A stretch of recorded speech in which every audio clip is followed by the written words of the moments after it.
Good morning. We're over here taking care of the sheep today and the puppies, but I just want to try to give an update. This year, hay was selling. I seen good hay selling for probably $50 a roll. And what we done is we stockpiled this whole field. We came off of it early September, and this side anyway, we come off early September, and I let it grow. And this is fescue, some good fescue. It's January 18th, and it's still green. That's the only thing that's green out here. Well, other than that right there. That's some kind of weed. I'm not sure what that is. But they started down there at the end in 1st January, and I've got it petitioned off in hive. And they've grazed all the way up through here. And today we're going to move them on up, but they've made it up to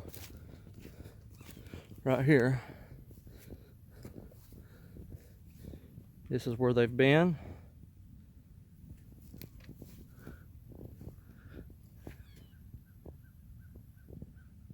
And that's where they're going. And then when they get down to this side, they'll go down all this back side. And it keeps getting better because this back side's had the longest rest. Or ewes. None of them have babies or lactating, but they're all pregnant. And the way I've tried to lay this out is they get more and more feed as they go, and better feed. We'll see if it times out the way it's supposed to. But all I've got right here is one single polywire separating them up from one end to the other. It's a hot wire.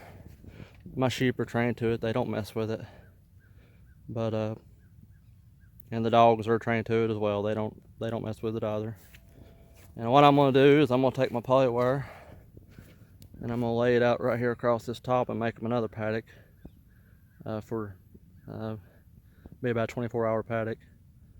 And I'm gonna go ahead and let them graze this top because the landowner needs to get in there to their garage, and they need to weigh in and out of here. So I always do my best to make landowners happy, because if your landowner's not happy, ain't nobody happy. It's almost like the mama thing, right? But I'll turn this back on when I get this wire moved, and I'll show him going to the new grass. All right, it's this simple. This is what I use for a perimeter. It ain't nothing but 2 strands of poly wire, or poly braid, not poly wire, and it's hooked to a solar charger over there. And right now it's probably got about 7,000 volts on it. But all I've done is I've rolled out a reel here, and this wire over here was already there. And we just got a lane down through here. And we're gonna let them get in here and eat all this, mainly fescue. I see a little bit of orchard grass, but mainly fescue. But instead of feeding hay, they're coming in here and they're eating that. That's better. See, most hay around here, 90% of it is cut when it's gone to seed. And as soon as the grass goes to seed, it starts losing its feed value. But all this grass in here, we didn't get a lot of rain. We was in a drought this fall, but we still got some growth. And all this in here went dormant when it was still growing. So it's really good. I mean, there's not a ton of it in here, but it's really good grass. It's better than any hay you can feed. And we're going to try to winter them out on this farm. I've got a few extra rolls of hay if I need them. It don't hurt to have some for an emergency. Snowstorm, ice storm, run out of grass, you don't ever know. But they're all standing here waiting on me. So I'll show you how it works. I'll just come right over here and I'll hook this wire up.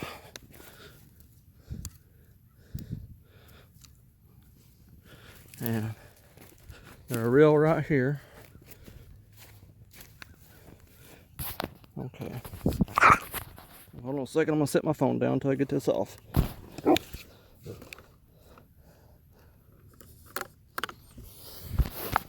Okay. They know the sound of a reel. The dogs do and the sheep do. So we'll reel it up like this.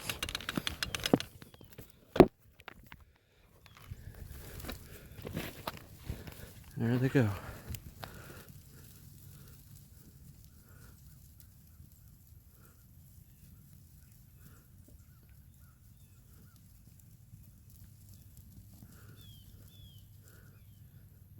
The sheep and the dogs have standoffs sometimes. See, is there a little bit of a standoff? Yeah, I seen. See, it happens when you got these little narrow strips. But there they go. They're happy.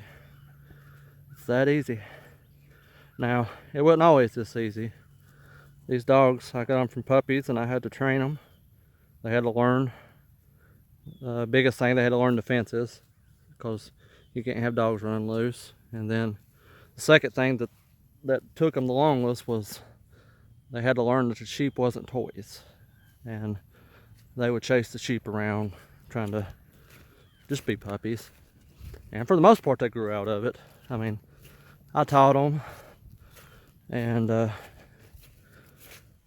the very last there, when I was getting old enough where I knew they shouldn't be doing it anymore, I got some shock collars, and I didn't shock them, but they would beep and vibrate. And when they would start chasing the sheep, I'd make them collars vibrate and beep, and that was enough. They didn't like that, and they figured out every time they chased the sheep when it done it, and they quit. And I've not seen them chase the sheep since. Now, some of these ewes are a little ornery, and they'll chase them dogs sometimes, but it's just a balance. But everybody looks very happy. And all these girls are pregnant. But they're all healthy. There's none of them that's skinny.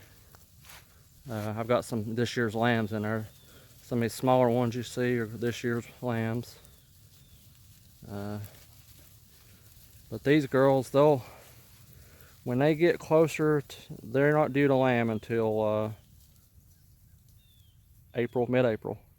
And it should already be greened up in the spring when you get all your babies hitting the ground. And for the last month, probably March 15th to April 15th of their gestation, while they're pregnant, I will probably give them a little bit of hay along with their stockpile because I want to make sure they're getting plenty. Just getting enough to eat, because that's the most, they say that the last 30 days of pregnancy is when their babies get the most growth. So I always try to make sure that they have plenty of hay and grass for that last month. I don't feed grain.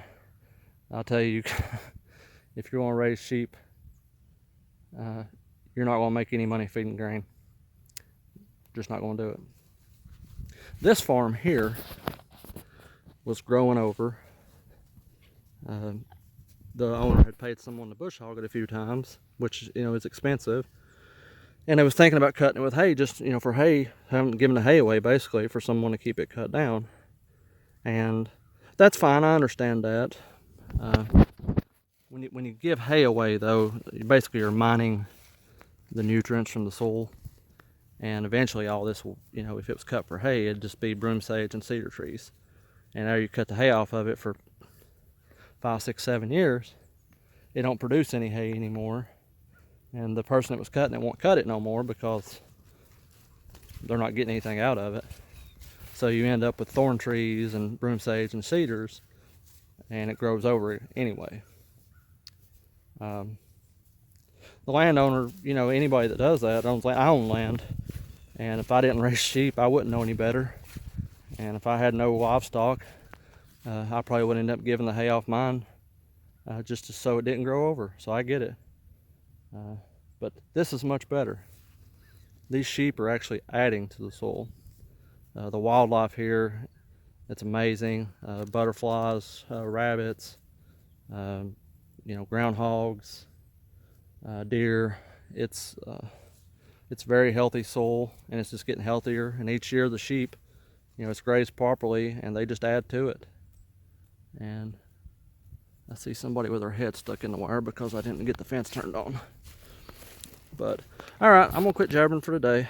But this is kind of the I'm gonna kind of start trying to do these videos. Mainly, I'm not trying to be famous or anything, but I know friends and family like seeing it, and I know someday when I'm gone, since we live in the digital world, that these videos should be there. And I'm sure someday my children will want to look back and say, hey, this is what Dad used to do. You want to watch a video about it? That's my hope anyway. But till next time, everybody have a good day. Bye. I came back to add one thing.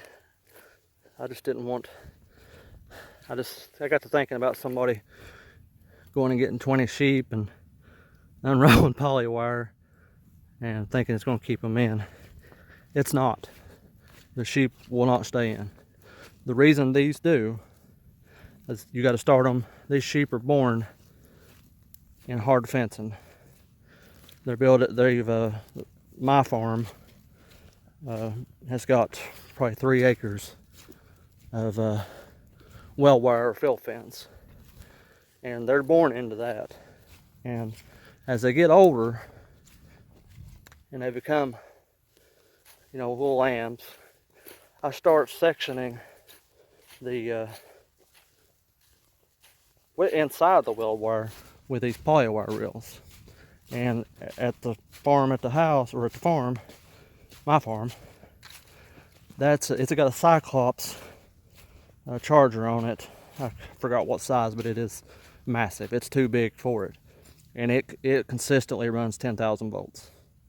And I've been shocked. It hurts bad, but they learn it, and they will get shocked a few times, and then as they become adults, where they've already been raised in that, they become bulletproof as far as fencing. And as long as you give them plenty to eat and keep them moving, they will not mess with this poly wire. If they do, it's in a complete accident. Something's ran them through it. But with the dogs here, they shouldn't be anything here to run them through it, because the dogs do their job well. But I got to put some gate handles on this fence here. I wanted to come back and add that, because the last thing I want is someone to get sheep and they be running down the highway because they thought, well, you know, because Jeremy said poly wire would keep them in. Okay? Everybody have a good day.